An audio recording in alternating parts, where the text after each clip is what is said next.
work at boring na ako sa bahay.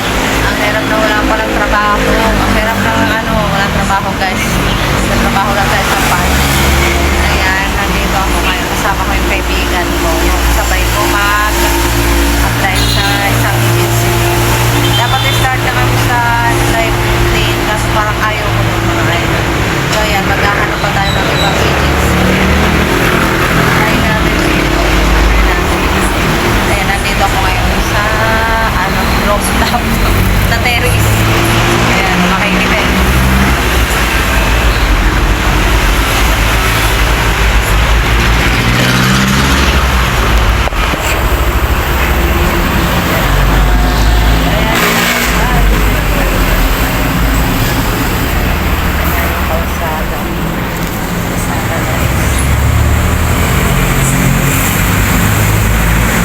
Tapat lang pala ito ng St. Ignatius, naligaw pa kami. St. Ignatius School. Kasi kanina, hindi ko alam kung dati may kasabay kasi ako papunta rito. Hindi ko natandaan kung saan ito, anong tapat. Kaya dumiretso kami dun sa isang agency. Tapos nakita namin nakakalatula dun yung isang yung address dito. Kaya yun, bumalik kami guys.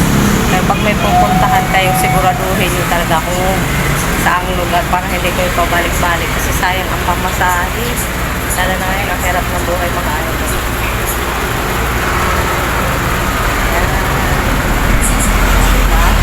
Picture muna. Habang nag-aantay kasi break time kasi na anong oras pa rin kami dumating.